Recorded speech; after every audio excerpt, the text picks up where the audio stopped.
днешното видео. Ние това го намерихме вчера.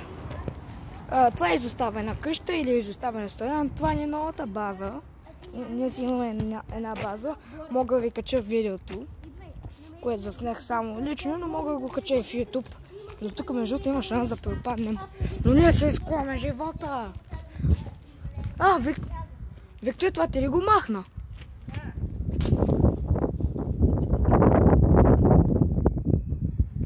И да, тук между другото, тук е доста някакси старомодно. Вижте. Това е било. Да. Вече аз само един прозорец. Но това е много яко. Ние сме на ресторант Червената къща. Той е изоставен. Аз между другото мисля, че работи.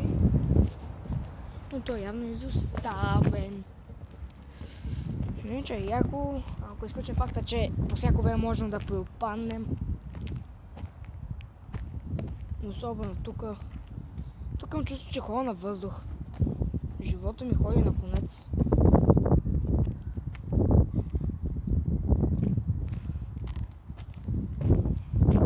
Но поне е яко.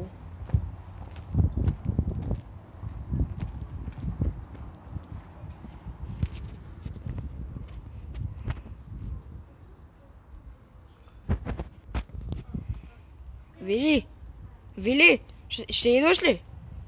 Ще качаш ли?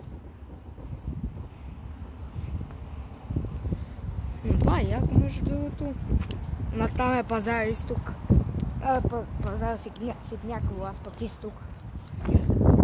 Сега се качва. Тук намерихме някакво... Не, това ми изглежда на някакво брауни. Сигурно това е 2002 година.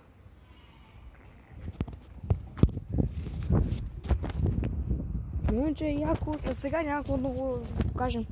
Но иначе си е яко и има някакъв дядка. Виктор, има някакъв дядка. Ей там. Гледа ли? Не, но... А забеляза ли? Не, той беше с гръб към нас. Но иначе е яко тук да седнеш, да се починеш. Да видиш света от горе. Това е един от малкото пъти, които съм се качвал на покрив. Но за пръв път е на изоставена сграда. Много е яко иначе.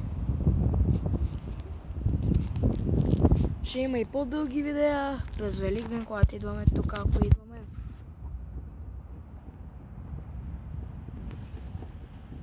Но за сега това имам да ви кажа.